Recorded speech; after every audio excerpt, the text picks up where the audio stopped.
bring about $35 billion, your dollars, more in housing help for moderate and low-income families. But isn't lending like this what got us into the housing mess in the first place? Barbara Corcoran says absolutely not. She founded the Corcoran Group real estate firm, is now an author and business consultant. Barbara, what do you think? I don't think it's a waste of time. I think this is essential to keep the lower-priced housing market moving forward, which it's been doing.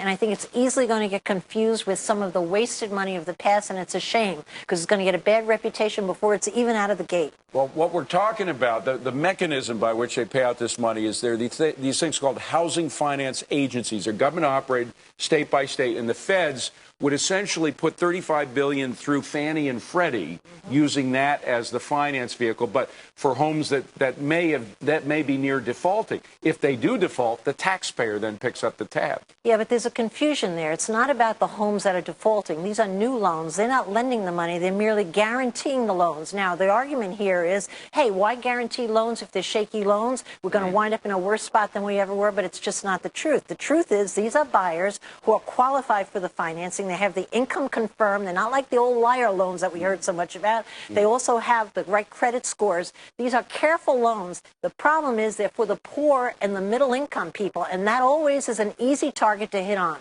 Now, Barbara, when does this end? I mean, time and again, we've seen taxpayers, step up to the plate and help out here. When do you see the housing crisis stop? Hey, who the heck knows when the housing crisis stops? And you know what I have found about real estate? It has less to do with fact and more to do with fiction. If people out there really believe we've turned the corner, well, guess what? We have turned the corner. We certainly have enough foreclosures out there. We certainly have enough reasons to be crying the blues out there. But the truth of the matter is the numbers are up for the first time. But that's not to be confused with this kind of funding that's essential to beef up the market. Barbara, it sounds good, but people you don't out believe there, me? I don't, because people are looking at the you figures look like and the double defaults, Barbara. The double defaults, the defaults that go in once, they work out some kind of deal with the bank and they default again.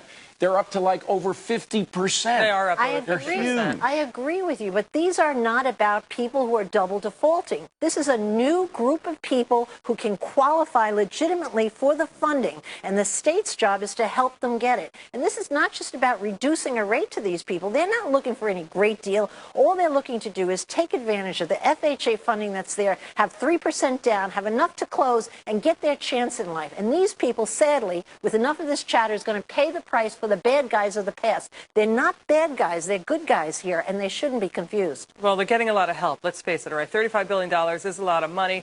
Do you think they should be moving in on this now? Do you see rates going up on mortgages anytime soon? Hey, who the heck knows? You guys know probably better than I what the heck's going to happen with rates. Who knows? But the fact is... You've been in real estate forever. You kind of can tell when. But I can't even tell you when the bottom of the market is. I've been wrong more than I've been out. It's probably not going to get much cheaper than under 5%. Yeah, that's the point. Fixed. You say so, I believe you. You look like a credible guy. She looks like a smart lady. I go for both of your opinions. What do you think? The thing that bothers me most, though, is the redefault rate. And I know these are new loans. I know these are people who have gone through the ringer to see if they're credible or not. But we saw a lot of credible loans go bad. Absolutely. A lot of them. Listen, why would you want a loan to that bummer of a brother-in-law that didn't pay you back in the first place? It's as simple as that. I got one. I don't know if you have one. But this is a different thing. It shouldn't be blended with the problems of the past. They're not liar loans. They're not people that ripped us off. They're not ripping off the taxpayer.